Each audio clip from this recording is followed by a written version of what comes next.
밝은 미소를 지으면서 좌우 옆분과 인사 나눕니다. 사랑합니다. 축복합니다. 인사합니다. 혹시 여러분들은 또 일부 예배 찾아오신 분들이 이렇게 제가 들으면 기분이 나쁘실 것 같아서 그 말씀을 못 드렸는데요. 일부 예배를 가능하면 안 드리지 않으시고 여러분처럼 2부 예배를 드렸으면 좋겠어요. 일부 예배를 드린다는 것은 예배를 드리고 내일 주의 일이 아니라 주님의 날이란 내 날이 되어서 나게 남은 시간을 이렇게 자기 주어진 일들을 하는데 주님의 날은 온전히 주님의 날로 지켰으면 좋겠습니다. 그래서 여러분 혹시라도 다음 주에 일부 예배에 나오실 계획을 가지신 분들은 접어. 그래서 항상 1부가 너무 많이 나오니까 2부가 예배인지 1부인지 1부가 예배인지 헷갈려요. 그러니까 가능하면 주일날 봉사하시거나 이런 분들 순서 맡으신 분들 이외에는 2부 예배로 꼭 참석을 해 주시기를 바라겠습니다. 인사했나? 또 한 번 되지 뭐. 한번 인사합시다. 사랑합니다. 축복합니다. 인사합니다. 저는 오늘 본문의 말씀을 통해서 함께 은혜를 나누고 있는 것은 꿈을 품고 비전을 향해 나아가라 라는 제목을 가지고 함께 은혜를 나누고 있는, 지난주에 설교의 말씀이 기억나시는 분 있나요?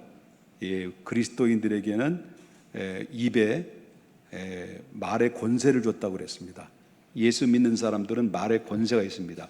내가 부정적인 말을 하든 긍정적인 말을 하든 사람들은 내가 말하는 것을 못 들을 수 있어요.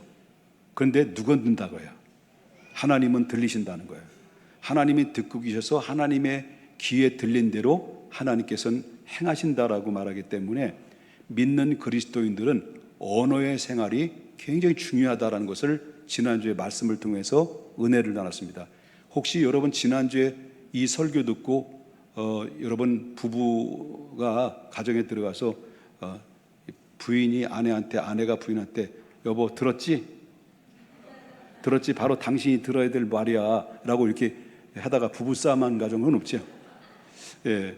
우리가 들어야 될 것은 남이 들어야 될 것이 아니라 내 자신이 먼저 들어야 될 줄 믿는 것입니다. 여러분에게는 가슴을 뛰게 하는 꿈과 비전이 있나요? 정말 이것을 생각하면 가슴이 뛴다. 이 꿈만 생각하면 내 가슴이 뛴다라고 한 만큼 가슴이 뭉클거리고 가슴이 뛸 만큼 여러분의 가슴에는 바로 꿈이 있습니까? 비전이 있습니까? 근데 성경은 이렇게 얘기해요. 잠언서 29장 18절에 보니까 묵시가 없으면 백성이 방자에 행한다고 그랬습니다. 묵시가 없으면. 그럼 여기서 묵시라고 하는 말은 카존이라는 말입니다. 히브리어 말로 카존이라는 말은 이 꿈, 계시, 계획을 말하고 있습니다. 이걸 가지고 종합해 보면 비전 이렇게 얘기할 수가 있다는 것이죠.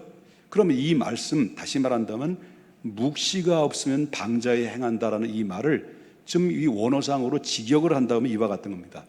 꿈이 없는 사람은 살아있다고 하지만은 실상은 살아있는 것이 아니라 죽은 것과 마찬가지다. 그런 의미를 가지고 있다라고 하는 것입니다. 그렇기 때문에 꿈은 우리를 숨쉬게 하는 바로 힘의 에너지라고 하는 것을 이야기할 수가 있다라고 하는 겁니다. 여러분 창세기 12장에 보게 되면 이제 아브라함이 하나님이 불러요. 저 메소포타미아의 그 갈대 우르에 있다가 하란으로 옮기는 가운데 있을 때 하나님께서 하란에서 그 아브라함을 불러서 아브라함아 너는 본토와 친척과 아비 집을 떠나 내가 너에게 지시할 땅으로 가라. 이렇게 하나님이 나타나셔서 아브라함에게 말씀하셨을 때 그 말씀을 듣고 아브라함은 믿음으로 출발해요. 그 믿음으로 출발할 때 그 출발하면서 이제 가나안 땅에 그 베델 중심으로 가나안 땅에서 머물고 있었는데 그 지역에 문제가 발생됐어요. 예상치 않게 그 땅에 거주하고 있는 땅에 가뭄이 찾아온 거예요. 기근이 찾아온 거예요. 그래서 이 아브라함과 그 식솔들을 데리고 그 가뭄과 기근을 피해서 이제 애굽으로 내려간 거죠. 애굽으로 내려갔는데 그 애굽으로 이제 이방인이 간 거 아니에요. 이방인이. 이방인 생김새도 약간 다르고 이렇게 이제 이방인들인가 사람들이 쭉 보지 않습니까? 저 어디 민족이지? 어느 계통의 사람들이지? 라고 이제 애굽 사람들이 쭉 보니까 그 아브라함의 아내 사레가 예뻤던 것 같아요. 여러분 성가대 우리 여성들처럼 믿거나 말거나 하지만은 정말 아름다웠던 것 같아요. 그러니까 너무너무 아름다워가지고 지금 한마디로 말하면 이 아브라함의 아내가 좀 사람들 눈에 튀었던 것 같아요. 그러니까 이 애굽 사람들이 아브라함의 아내에게 눈에 막 완전 홀라당 반하게 된 거예요. 그러니까 자꾸 이제 아브라함에게 묻겠지요. 그 옆에 있는 여자 누구요? 옆에 있는 여자가 누구인고? 자꾸 물어볼 거 아니에요. 그 물어보니까 만약에 여러분들이 아내하고 같이 갔는데 여러분 남편인 여러분에게 옆에 있는 아내가 누구요? 라고 물어보면 여러분들은 뭐라고 말할 거예요? 뭐라고 말할까요? 내 와이프입니다. 이렇게 얘기잖아요. 이렇게 얘기하지 않는 사람은 아마 사이가 안 좋은 사람들이에요. 그런데 이 아브라함은 그런 얘기 안 한 거예요. 아마 그때 부부싸움을 했는지 뭔지 잘 모르겠습니다만은 이 아브라함은 이 사레를 자기 아내라고 얘기하지 않고 누이라고 얘기한 거예요. 물어보는 사람들마다.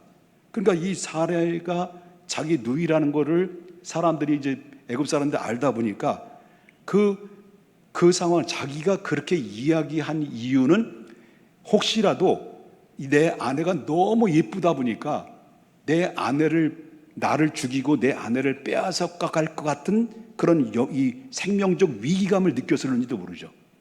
그래서 이 아내를 바로 여동생이라고 속인 거예요. 이 속이다 보니까 이 소문이 두루두루 이렇게 이제 번지다 보니까 뭐 우리나라처럼 이렇게 지금 경기 평택처럼 뭐 시민이 막 60만 명, 70만 명이 있지는 않았을 거 아니에요. 그때 당시에는. 그 소문이 금방 나죠. 그러니까 이 애굽의 바로의 궁전까지 들려온 거예요. 그러니까 이 바로의 왕이 그 소리를 들으니까 도대체 어떤 여인이기에 얼마나 이쁘기에 그러냐고 해서 그 바로의 왕이 그 아브라함의 아내를 궁으로 불러들인 거예요. 궁으로 불러들이니까 바로도 역시 한눈에 뿅 하고 간 거예요. 뿅 하고 가면서 이 아브라함 일로 와봐. 그래 품에 안으면서 처남 내 마음 알지? 이렇게 했을 것 같아. 성경은 나오진 않았는데. 그런데 그러다 보니까 그러니까 이 바로 왕이 여기 말하자면 그 아브라함에게 이 사례를 위해서 아브라함과 사례를 위해서 선물을 줘요. 선물을 줘도 그냥 뭐 작은 선물이 아니에요. 이제 보겠습니다. 창세기 12장 16절 보겠습니다. 이 바로 만난 거예요. 바로하고 누가 만난 거예요? 아브라함과 그의 아내를 만난 거예요. 궁으로 불러들인 거예요. 보자마자 처남하고 뭐 이렇게 하다가 이제 여봐라 하고 그로 말미암아 아브라함을 후대함으로 아브라함이 뭘 받아요? 뇌물 같은 거, 뇌물. 양과 소와 노비와 그다음 뭐예요? 암수, 나귀와 낙타, 그리고 노비까지 막 준 거예요. 그러면서 이걸 가만히 보니까 제가 여러분 보니까 이게 뭐냐 그래 뭐 같아요, 여러분이? 혼수품. 그러니까 아브라함이 아내를 누이라고 속였을 뿐인데, 그런데 이 상황은 지금 이 바로에게 자기의 아내를 빼앗길 상황의 위기 가운데 놓여진 거예요. 그러니까 바로 이런 상황에서 자기는 이제 뭐 이게 모면하려고 이렇게 했다가 문제가 굉장히 커지게 된 거죠. 마누라를 뺏기고 또 재산 받고 무슨 그 파는 것처럼 매매가 된 것처럼 이런 상황이 이루어진 급박한 상황이 막 돌아가다 보니까 이제 큰일 난 거예요. 이제 뺏겼다, 이거 큰일 났다. 그래서 이런 아주 급박한 상황 속에 있을 때 바로 그때 누가 개입하셔요? 아브라함을 누가 부르셨어? 하나님 부르셨죠. 하나님이 개입하셔요. 하나님이 이제 개입하셔서 어떻게 하시냐면 바로에게 12장 17절 보겠습니다. 여호와께서 아브라함의 아내 사레의 일로 인하여서 이제 바로와 그의 집에 뭐가 임한 거예요? 큰 재앙이 내린 거예요. 큰 재앙이. 그게 결국 어떻습니까? 하나님의 은혜로 잔머리를 쓰고 있었던 이 사례가, 저 아브라함이 그 아내를 빼앗길 수 있는 위기 가운데 있을 때 하나님이 그 위기 가운데도 깊숙이 개입해서 그 바로의 왕과 그의 가족의 엄청난 재산, 그 재앙을 내림으로 말미암아 완전히 아브라함의 동생이 아니라 사례가 아내라는 것을 들통이 나버린 거죠. 들통이 나니까 완전히 아브라함은, 미안합니다, 자꾸 이런 말을 해서, 아브라함은 바로로부터 개망신을 당하게 되죠. 개망신을 당하면서 이 거짓말쟁이야, 왜 너 지 마누라를 왜 누이 동생이라고 속였어, 이 재수 없는 놈아, 미안해 이거 어떻게 나왔네요.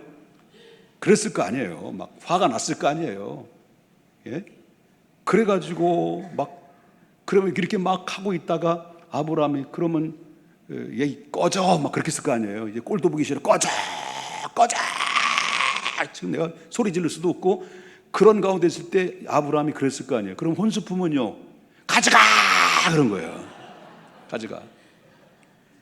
17절에 여호와께서 아브라함의 아내 사레의 일로 바로와 그 집에 큰 재앙이 내렸다라는데, 그리고 나서 그가 그 재앙 때문에 죽다 살아나지 보니까 완전히 지금 아브라함과 아내 그거 상관없어요. 지금 그 상황에 놀래가지고요. 그래서 결국 아브라함은 졸지에 뭘 가지고 나온 거예요? 무시한 이 재산과 이런 거를 가지고 부자가 돼가지고 수많은 재산을 그냥 그 식솔들을 데리고 그 애굽으로 애굽에서 추방당한 거죠. 빠져나온 거죠. 그래서 약속의 땅 가나안 땅으로 재진입을 하게 됩니다. 여러분, 졸지에 생각지도 않는데 아브라함이 뭐가 된 거예요? 부자가 된 거예요. 이걸 가지고 부자가 된 것은 오늘날로 졸지에 부자가 된 거를 뭐라고 그래요? 졸부가 된 거예요. 졸부가. 이 상황이 창세기 12장에서 나오는 말씀의 배경 중심으로 되어 있는 거예요. 자, 이렇게 빠져나왔어요. 애굽에서 막 온갖 개망신을 당하고, 얘 못된 놈아, 이 치사한 놈아, 너 같은 이렇게 치사한 이렇게 야리꾸리한 놈이 어디 있어? 말해서 막 꺼져, 보기도 싫어, 그 콘수품은요 가져가, 이렇게 해가지고 애굽으로 이제 빠져나와서 약속의 땅으로 진입을 하는데, 그런데 이 본문, 이제 오늘 함께 읽었던 본문을 쭉 보게 되면 아브라함에게 또 다른 시련이 만난 거예요. 그 시련을 만났는데, 그 시련이 만난 것은 바로 뭐냐면, 아브라함의 애굽에서 빠져나왔을 때 아브라함에게만 재산을 받은 게 아니에요. 그 아브라함과 함께 늘 동행했던 아브라함의 조카 있는데, 조카가 누구예요? 롯이죠. 로또를 맞은 거예요. 아브라함의 조카 로또를 맞아가지고요, 같이 덩달아 재산이 같이 많아지게 된 거예요. 그래서 이제 애굽에서 빠져나와서 가나안 땅으로 진입을 하는 가운데 있을 때 가축들이 어마어마하게 많아지다 보니까 이렇게 꼴을 먹일 수 있는 초지가 한정이 돼 있다 보니까, 그러니까 아브라함의 종들과 롯의 종들이 막 그 목초지 때문에 막 댐팡 싸움이 일어났어요. 싸움이 일어나고 좀 갈등이 일어나다 보니까 결국 어떤 일이 벌어지면 이 아브라함이 고민이 생긴 거예요. 고민이 생기고 고민은 끝에 아브라함은 결정을 내리기를 이제 결심을 합니다. 어떻게 결심? 이 롯과 헤어져야 되겠다. 그래 롯을 불러서 이렇게 말합니다. 그래서 기득권을 이제 아브라함은 바로 이제 조카에게 주죠. 조카에 주는데, 자 13장 8절 보겠습니다. 아브라함이 롯에게 이르되 우리는 한 친족이 아니냐, 너나 내 목자나 서로 이제 다투게 하지 말자. 다투게 하지 말자. 그러니 내 앞에 떠나라. 9절에 내 앞을 떠나라. 너 온 땅에 있지 않냐? 나를 떠나라. 내가 좌하면 나는 뭐하고, 내가 우하면 나는 뭐하고, 내가 좌하리라. 이제 기득권을 먼저 누구에게 줘요? 롯에게 줘요. 로또 맞은 롯에게 줘요. 그러니까 이 말을 들었던 롯은, 아유 삼촌 무슨 말을 그래요? 예? 아이, 저를 걷어준 것만으로도 감사한데 고와 같은 나를 이렇게 키워주신 것도 감사한데, 아이, 삼촌이 먼저 선택하죠. 삼촌이, 예? 삼촌이 우하면 내가 좌하고요, 삼촌이 좌하면 내가 우할게요. 이렇게 해서 해야 되는 게 당연한 거 아니겠습니까? 그런데 롯은 돌변해가지고 아주 사가지가 없어.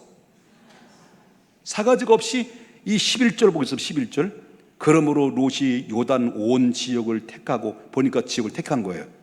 바로 동으로 옮기니 그들이 서로 떠난 거예요. 헤어진 거예요. 그게 가보니까 아브라함이 가나안 땅에 거주하였고 롯은 그 지역의 도시들이 머물며 그 장막을 옮겨서 어디까지 가냐면 아주 좋은 그 목초지라고 하는 곳에, 그리고 그 문명이 발달된 이 타락의 도시인 이 소돔과 고모라 지역까지 들어가게 돼요. 결국 어떻습니까? 소돔과 고모라 지역에 들어가가지고 거기에 불벼락을 맞은 가운데서 그 지역으로 갔단 말이에요. 설마 했지, 아브라함이. 그런데 이럴 줄 모르는 거죠. 여러분, 그런 배신을 당해본 적이 없나? 여러분들은? 사람들로부터, 정말 가장 가까운 사람들로부터 배신당해 본 적은 없어요? 그럼 섭섭한 적은? 살기 싫어? 얼마나 배신감을 느꼈을까요? 그래서 설마, 그런데 이 롯은 자기 눈에 보이는 대로 정말 비옥하고 기름진 땅을 선택해서 왜 그 삼촌 뒤도 쳐다보지 않고 매몰차게 갈 길을 가버린 거예요. 그러니 아브라함은 어때요? 외로운 거예요. 떠나버리고. 갑자기 떠나버리니까 허벌판엔 황량한 이 벌판에서 홀로 남아서 지금 가슴 아파하고 있는 그런 가운데 있었을 때 하나님께서 그 순간 딱 나타나신 거예요. 나타나셔가지고 뭔가 아브라함에게 말씀을 해주셨는데, 그 말씀을 가만히 들어보니까 아브라함에게 미래에 대한 비전을 주신 거예요. 비전. 그 비전 두 가지를 아브라함에게 주셨어요. 또 간 거 서운하게 생각하지 마라. 너 로또 따가지고 거기 가서 써봐야 그는 얼마나 쓰겠냐. 그냥 타락의 도식으로 불벼락만 죽여. 너 내가 책임질게. 그러면서 하나님께서 두 가지의 비전을 딱 제시를 해주고 있는데, 그 중에 첫 번째 비전은 바로 뭐냐면 땅에 대한 비전을, 땅에 대한. 자, 보겠습니다. 14절을 보겠습니다. 롯이 아브라함을 떠난 후 누가 오신 거예요? 여호와께서 아브라함에 이르시되 너는 눈을 들어 너 있는 곳에서 북쪽과, 그 다음 시작, 남쪽 그리고 동쪽과 서쪽을 어떻게 하라는 거예요? 바라보라. 바라보라는 거예요. 바라보라. 바라보라. 먼저 14절에 아까 좀 전에 읽었던 말씀처럼 북쪽과 남쪽과 동쪽과 서쪽을 어떻게 하라는 거예요? 눈으로 바라보라. 바라보라. 그 땅에 대한 비전을 주신 거예요. 바라보라. 그리고 나서 17절에 보니까 바라보기만 하라는 게 아니에요. 17절에 보니까 너는 바라본 곳을 향해서 어떻게 하라는 거예요? 그 자리에서 일어나라. 일어나라. 그 땅을 종과 횡으로, 그 다음에 두 번째는 뭐라는 거예요? 두루 다녀보라는 거예요. 보라, 일어나라, 다녀봐라. 그러면 내가 그것을 다닌 곳을, 내가 그것을 너에게 주겠다라고는 땅에 대한 비전을 하나님께서 주셨다라고 하는 거예요. 그 현실에 눌러있지 말고, 상처받은 그 자리에서 머물지 말고, 너는 일어나라, 바라봐라, 일어나라, 그리고 다녀봐라. 그것이 내 발로 밟는 그 땅은 내가 너에게 줄 땅이다라는 분명하고도 확고한 하나님의 명령과 축복과 비전을 제시한 거예요. 그래서 아브라함에 보여주신 것은, 그것은 비전이고 명령인데, 이 말씀은 잘 들어보십시오. 이 말씀은 그때 당시에 아브라함에게만 주신 말씀이 아니에요. 아브라함이 믿는 하나님, 우리도 믿는 하나님이에요. 여러분이 믿는 하나님이에요. 여러분은 아브라함의 하나님이라고 한다면, 여러분들도 하나님이 나의 하나님이라고 믿는다고 한다면, 그렇다고 한다면 하나님이 아브라함에게 보여주신 이 비전은 오늘 저와 여러분에게도 동일하게 주시는 말씀이라고 하는 겁니다. 말씀. 그러면 오늘 말씀 아브라함에게 주셨던 그 말씀이 오늘 우리에게 적용되는 말씀이 뭐냐? 똑같아요. 보라는 거예요. 하나님이 너에게 보여준 그 땅을 보라는 거예요. 그리고 일어나라는 겁니다. 현실에 눌려있지 말고, 바로 과거에 묶이지 말고 지금 그 자리에서 벌떡 일어나라. 그 어두캄캄한 터널에서 갇혀있지만 말고, 상처받은 것 때문에 사람들이 끙끙 앓면서 나는 상처받은 사람이요, 절망 속에서 허우거리지 말고 거기서 일어나라. 상처받은 그 자리에서 일어나라. 소망 없는 그 자리에 일어나라. 오늘도 주님께서는 저와 여러분에게 지금 일어나라고 말씀하시는 거예요. 아브라함에게 또 뭐라 그랬습니까? 두루 다녀봐라. 비전은 머리로만 그리는 상상이 아니라는 거예요. 상상이 아니라는 거예요. 비전은, 만약에 여러분 비전을 머리만 상상한다면 그것은 헛된 상상이고 망상일 것이지, 그 이후로는 아무것도 기대할 수가 없는 거죠. 그 땅을 밟는 게 중요한 거예요. 그 땅을 두루두루 다녀보라는 거예요. 그 두루 다닐 때 그 다니는 순간에 그것이 믿음이 되는 것이고 그것이 현실이 된다라고 하는 말씀인 거예요. 그러면 세 번째는 뭐라 했습니까? 봐라. 그리고 그 현장에서 일어나라. 그리고 다녀봐라. 그러면 내가 너에게 줄 것이다라고 말하는 것을 여기서 말하고 있습니다.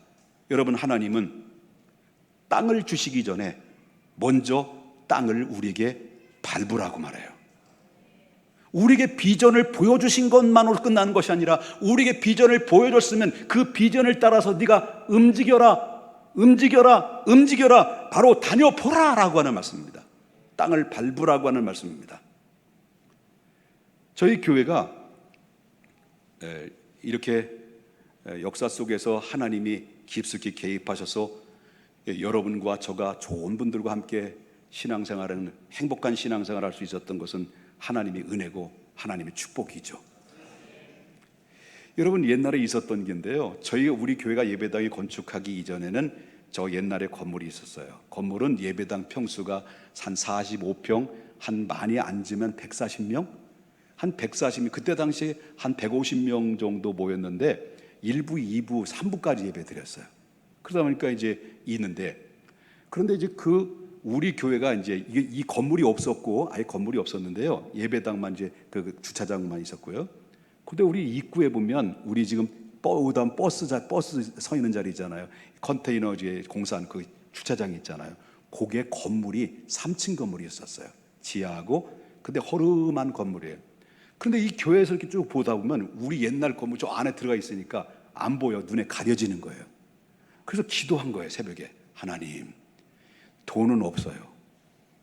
우리 빚만 있어요. 나도 빚의 사자예요. 그러면서 하나님 앞에 기도하면서 하나님이 비전을 주신 거예요. 아, 이 건물을 사야겠다. 하나님, 돈은 없어요. 주님 아시죠? 나 빚의 사자라는 거를. 그래서 새벽 기도하고 교인들에 선포합니다. 저 건물에서 기도합시다. 그래서 새벽 기도 오신 분들이 함께 새벽 기도를 할 때 이 건물을 해서 기도한 거예요.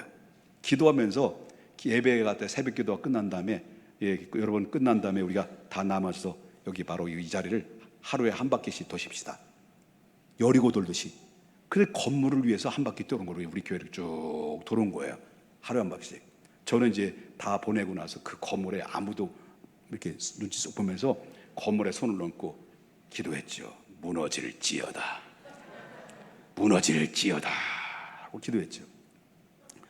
그리고서 한참 몇 개월 동안 계속 땅 밟고 여리고들도 돌도 기도했는데, 아니 글쎄 주인이 나타난 거예요. 생각지도 않게 주인이 나타나가지고, 주인이 여잔데 혹시 우리 집 이 건물을 교회에서 살 용의가 있냐? 없다고 그랬지. 없다고. 그러면 뭐 혹시라도 얼마에 파시려고 그럽니까? 그랬더니 4억을 달라는 거예요. 4억씩이나요? 우리 없어요. 근데 우리는 혹시 모르죠. 한 3억 정도는 어떻게 막 해가지고 융통해서 빚을 내서 부채해가지고 할 수는 있겠는데 4억은 안 될 것 같아요. 그랬더니 이제 이 이빈이 왜 그러세요? 왜 팔라고 그래서 물어봤더니, 아니 글쎄 이 주인 아주머니가 그 무당을 이제 그 새를 들여서 거예요. 무당. 깃발, 빨간 깃발, 파란 깃발, 찢어진 깃발 이렇게 계속 달아놓고 계속 바뀌면 또 다른 무당이 와서 차지하고 바뀌면 또 무당이, 그 이 무당하고 이게 굉장히 막 싸움이 막 일어난 거예요. 그러니까 이 스트레스를 너무 받아가지고 이 건물 들어서 팔아야겠다 그래가지고 그래 판다는 거예요. 우리가 싸움 시킨 것도 아닌데 주인이 먼저 우리가 사자는 것도 아닌데 주인이 찾아와가지고 그 4억을 달라고 그러는데 못 줘요. 우리 돈 없어, 돈 없어요. 그러면 3억은 가능해요. 아이 몰라, 3억 그래가지고 샀어. 그래서 텄어. 화내. 우리가 다 보여. 야, 땀 밟고 꿈을 가지고 생각하고 상상만 한 게 아니라 움직이고 그리고 돌고 기도했더니 응답은 누가 하시는 거예요? 하나님 하시는 거예요. 싸움은 자기들끼리 하고. 그래 와서 우리가 부동산을 통해서 통해서 온 것도 아니고 주인이 직접 찾아와서 제발 좀 사달라고 요청을 해서 그래서 할 수 없이 산 게 바로 이거예요. 잘했죠? 더 얘기 드릴까? 위에 주차장이 있죠? 또 위에 주차장이 있어요. 우리가 사고 싶어서 산 게 아니라 기도만 했어. 주여 이 땅이 우리 땅이 되게 해주시고 하나님 영광이 될 수 있는 땅이 되게 해달라고. 그때는 세를 내가지고 주차비를 세를 매달 줬거든요. 근데 주인이 이 위에 주차장 주인이 부동산을 통해서 연락이 온 거예요. 혹시 교회에서 저 땅을 사지 않겠느냐? 돈이 없어요. 기도할 뿐이에요. 그랬더니 그럼 왜 교회를 해서 교회를 팔려고 그러냐고 물어봤더니 부동산이 어렵게 얘기하더라고. 그 땅 주인이 그 부부 관계가 별로 안 좋아. 그래서 이혼하려고 그러는 거예요. 이혼하려고 그러니까 남편이 이 그 재산을 분할해야 되잖아요. 돈이 없는겨. 그래서 이걸 팔아가지고 재산 분할해서 돈을 지급을 하기 위해서 이거를 매도를 해야 되는데 마땅히 팔 데가 없다는 거예요. 그래서 얼마냐고 물어봤더니 얼마래? 없어. 빚에 사자야 우리. 그래가지고 헐값에 사가지고 생겼어. 잘했지. 여러분 우리 교회 악기, 우리 찬양팀 어때요? 우리 교회 찬양팀이 정말 퀄리티 있는 찬양이에요. 실력 있는 찬양이에요. 여러분 매일 들어서 모르지. 그렇잖아요? 악기 대단한 실력자들이에요. 이 보컬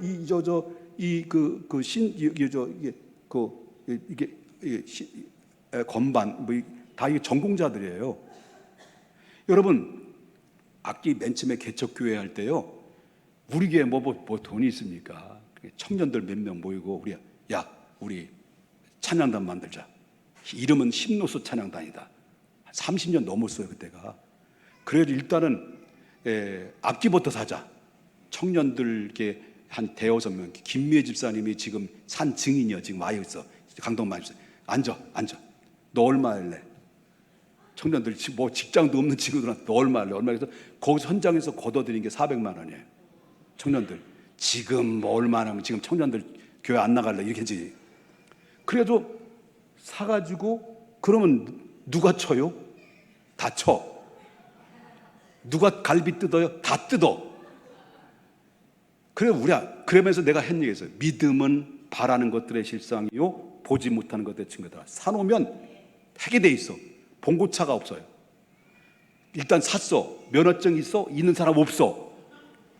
그러면 하나님이 일단 사놓으면 보내줄 줄 믿고, 그래서 무면허로 한 달 했어. 여러분 일단은 믿음으로 하나님 앞에 기도하고 하나님 앞에 행동하면 결국 무엇입니까? 역사가 지난 후에 우리 평택에서 두 번째로 찬양단을 만들어서 역사와 전통이 있는, 그리고 지금 외부 사역까지 나가는 그런 훌륭한 교회가 된 거 아니겠습니까? 그런 의미에서 한 박수 한번 칩시다. 여러분 그겁니다. 하나님이 우리에게 비전을 제시해 줬으면 가만히 상상만 하는 게 아닙니다. 바로 땅을 밟고 움직일 때 거기엔 기적이 일어나고 응답이 일어나고 바로 내가 밟는 그 땅이 바로 너의 것이다라고 하는 그 말씀이 이루어지는 건데, 내가 꼼짝도 하지 않고 상상만 한다고 한다면 나의 것은 아무것도 될 수가 없는데, 믿습니까?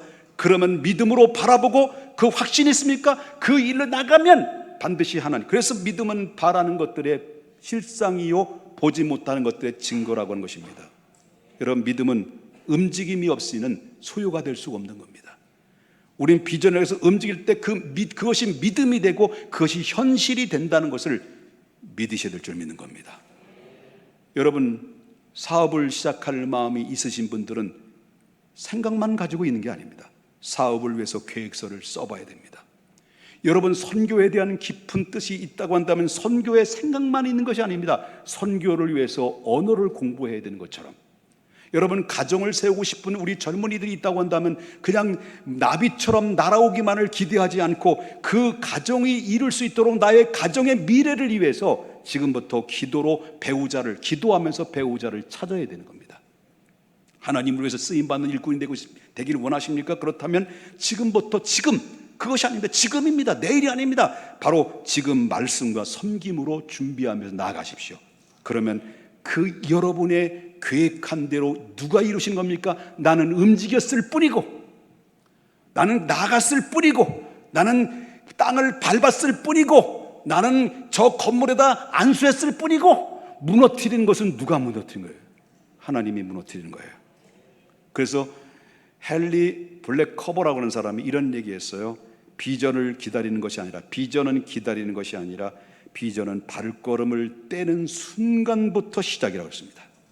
믿으시면 아멘 하십시다. 일어나십시다. 그리고 나아가십시다. 그러면 하나님께서 놀라운 역사로 이루어지게 될 것입니다. 할렐루야. 그런 의미에서 한번 다 일어나십시다. 일어나십시다. 자, 이제 됐어. 이제 앉아. 이제. 예, 할렐루야. 자, 첫 번째, 하나님의 아브라함에게 무슨 비전? 잊어버리셨죠? 무슨 비전? 땅의 비전. 두 번째는요, 후손에 대한 비전이에요. 자, 후손에 대한 비전인데, 그때 아브라함은 자식이 있었을까요? 없었을까요? 없었어. 75세 이상이 됐어요. 아기를 낳을 수 있는 확률이 없어요. 나이가 먹어가지고요. 그런 가운데 있었을 때 떠나라. 그리고 너의 후손이 수를 셀 수 없을 만큼 계속해서 들려주시는 말씀은 하늘의 별처럼 땅의 모래알처럼 너의 후손이 이렇게 창대케 될 것이다라는 말씀을 아브라함에게 계속해서 반복적으로 말씀하시고 강조했단 말이에요. 그것이 바로 15절에는 뭐라고 말하냐면 내가 주리니 16절입니까? 내가 하리니, 바로 17절에는 내가 주리라. 너는 순종만 하라는 거예요. 바라보라. 그 현장에서, 낙심의 자리에서, 소망 없는 자리에서 일어나라. 그리고 걸어가라. 내가 지시한 땅으로 가라. 그러하면 내가 주리니, 내가 하리니, 내가 하리라 라고 명령했단 말이에요. 이 약속 속에는 뭐가 들어있습니까? 하나님이 여러분을 위해서 강력한 의지가 들어있다는 것을 알아야 됩니다. 아브라함은 아무것도 보이지 않았어요. 그러나 하나님이 약속 하나만 붙들고 그 말씀을 읽고 나가겠습니다. 알았습니다. 그리고 나갔습니다. 결국 어떻습니까? 결과적인 말씀드린다면 결국은 아브라함은 믿음의 조상이 되고 말아요. 여러분에도 일어나라. 너는 일어나라. 절망의 자리에서, 소망의 자리에서, 상처받은 자리에서, 낙심의 자리에서 일어나라. 그리고 두루 다녀봐라. 그럼 내가 그것을 내게 주리라. 이 명령을 받고 아브라함은 어떻게 했습니까? 아브라함은 18절 보겠습니다. 그 명령을 받고 어떻게 했습니까? 이에 아브라함이 장막을 옮겨 헤브론에 있는 마므레 상수리 풀의 숲에 이르러 거주하니 거기서 여호와를 위해서 뭘 쌓았다는 거예요? 제단을 쌓았다. 아브라함은 그 말씀을 듣고 믿고 옮겨 갔을 뿐입니다. 현실은 바뀌지 않았습니다. 삶을 방향을 바꿨습니다. 현실은 바뀌어지지 않았지만 삶을 방향을 바뀌었을 뿐인데, 비전의 땅을 향해서 그 약속을 땅에서 믿음으로 나갔을 뿐인데, 결과적으로 볼 때는 그에게 어떻게 찾았습니까? 그 말씀대로 순종하고 그 길을 향해서 움직이고 행동했을 때 하나님께서는 세 가지를 주셨어요. 그것은 바로 뭐냐면, 하나님과의 영적인 깊은 교통이, 하나님과 직접적으로의 주시는 교제가 완만하게 이루어져서 18절에 보니까 아브라함이 이 장막에 옮겨 헤브론의 마무리 상수리 나무 풀에 이르러 거주하며 거기서 여호와를 위해서 뭘 쌓았다는 거죠? 제단을 쌓았다. 하나님의 관계가 더욱더 견고했다. 그는 끝나는 거예요. 하나님의 마음에 합한 자는 무엇이든지 구하면 다 이루어주시는 것이 하나님의 역사심이라는 것을 믿으셔야 되는 거예요. 그 다음에 두 번째는 뭘 얻었습니까? 약속의 땅을 자기 나아가라 했을 때, 믿음으로 순종했을 때 약속의 땅을 직접적으로 밟고 그 모든 땅을 차지하게 되는 놀라운 영광을 얻게 됐고요. 세 번째는 아브라함은 결국 어떻습니까? 그때 부름받았을 땐 자식이 없었어요. 25년이 지난 후에 100세에, 여러분 100세에 아들 낳을 수 있어? 못 낳지? 근데 아브라함 낳았어. 전혀 인간의 힘으로 어찌할 수 없고 인간의 방법으로 어찌할 수 없고 이 불가항력적인 이 문제 앞에 있었을 때 아브라함은 그 아내 사라의 태문을 열어주셨어요. 그래서 아브라함은 100세, 그래서 아내 사라는 바로 90세의 태문을 열어줘서 아들 이삭을 낳게 돼요. 그리고 그 이삭이 결국 아브라함의 후손들이 어떻게 됩니까? 기적적으로 그 약속대로, 그 후손에 대한 비전대로 어떻게 됐습니까? 마태복음 1장 17절 보겠습니다. 그런즉 모든 대수가, 자 보겠습니다. 아브라함부터 다윗까지 몇 대? 다윗부터 바벨론으로 사로잡혀 갈 때까지 몇 대? 바벨론으로부터 사로잡히고 간 후부터 그리스도가 오실 때까지는 몇 대? 14대에 걸쳐서 아브라함의 약속의 후손인 율혈통으로 오신 누가 나옵니까? 인류의 구세주 메시아가, 예수 그리스도가 탄생하신 놀라운 역사를 통해서, 그 예수 그리스도를 통해서 모든 열방들이, 저와 여러분을 포함해서 모든 지구촌의 모든 열방들이 아브라함에게 약속하신 대로 하늘의 별처럼 땅의 모래알처럼 구원받는 수가 수를 세아릴 수 없을 만큼 역사의 응답으로 이루어 주셨고, 그리고 말씀대로 성취시켜졌던 하나님의 결과물이었다는 거죠. 그래서 결국 아브라함은 믿음의 조상이 된 것입니다. 비전 있는 사람은 힘의 사람입니다. 왜냐하면 그 비전에 따라서 자신의 인생을 움직여갈 수 있는 용기가 있기 때문에 그렇습니다. 바로 비전을 있는데, 하나님 비전을 따라서 우리 하나님의 제시하는데 우리는 비전 따라서 움직이지 않는 것은 비겁한 겁니다. 하나님이 주신 그 비전을 따라서 하나님이 분명히 우리에 제시해줬고 하나님 약속해 주셨는데, 그 자리에서 일어나라 할 때 일어나고 가라 할 때 가고 하나님 앞에 움직이고 순종할 때 하나님의 기적인데 꼼짝도 하지 않는 것은 용기가 없는 비겁한 것이다라고 하는 것입니다. 여러분, 어차피 찍힌 걸 어떻게 할 수 없지. 설교가 나 원래 설교 길어요. 바쁘신 분들은 그 자리에 앉아 계시고요. 여러분, 미국의 유명한 보디빌딩 한 선수가, 한 청년이 은퇴를 하게 됐어요. 은퇴 후에 이제 기자가 물어보죠. 그러면 당신이 보디빌딩에서 성공한 것 같은데 은퇴를 하면 당신 무엇을 할 겁니까? 라고 질문할 때 이분은 바로 이제 오스트리아에서 이민자예요. 그래서 영어도 그냥 까칠해. 말하자면 영어도 악센트가 강해. 그래서 여러 가지 이런 어려운 가운데 있는데 보디빌딩 은퇴한 선수가 딱 하는 얘기가, 네, 나는요 할리우드 배우로서 최고의 자리로 올라갈 것입니다. 그리고 그 꿈은 현실처럼 나는 생각하고 나는 그것은 이루어질 줄 믿고 난 그 일에 그 부푼 가슴을 가지고 현실이 되는 것처럼 내가 그거를 생각하고 꿈꾸면서 지금 일을 하고 있습니다. 했더니 여기저기서 비웃는 소리가 들리는 거예요. 그런데 시간이 없어서 다 여러분 째려보신 분들이 많아가지고 다 자르고 결과적으로 어떻게 될까요? 이분이 결과는 할리우드 액션 대스타가 됩니다.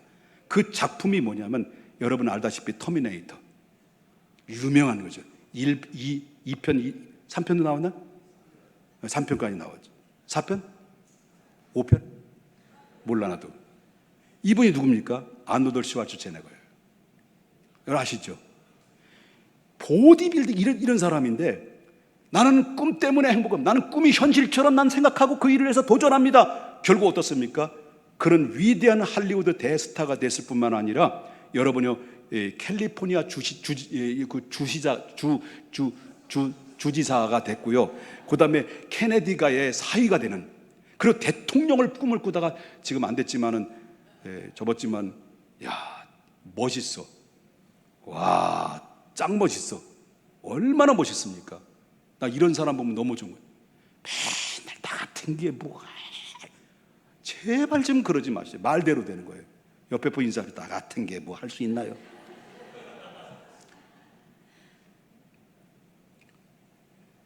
비전은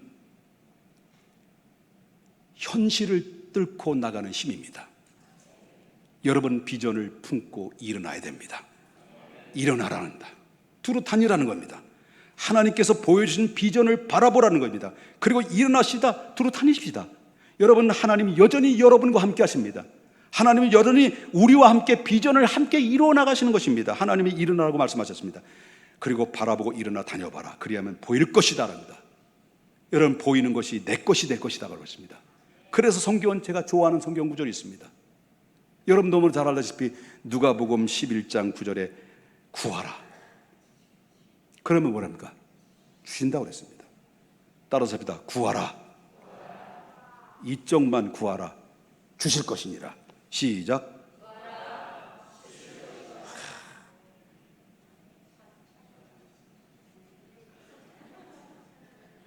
이거 많이 한 것 같은데요. 구하라. 주실 것이다. 그 다음에 찾으라. 찾을 것이다. 두들기라. 열릴 것이다. 이게 바로 뭐냐면 보기만 하고 상상만 하고 비전만 가슴에 품고만 있지 말고 뭐 하라는 거예요? 구하라, 찾으라, 두들기는 것은 누가 하는 거예요? 우리가 하는 겁니다. 응답은 누가 하는 거예요? 하나님이 하시는 거예요. 이 응답이 여러분은 받으시기를 바랍니다. 여러분 이 비전의 주인공이 돼서 바로 내가 밟는 그 땅이 바로 너의 것이다라고 하는 이 말씀처럼 여러분 우리는 거룩한 욕심을 가지고 살아야 됩니다. 천국은 침노하는 자의 것입니다. 도전하는 자의 것입니다.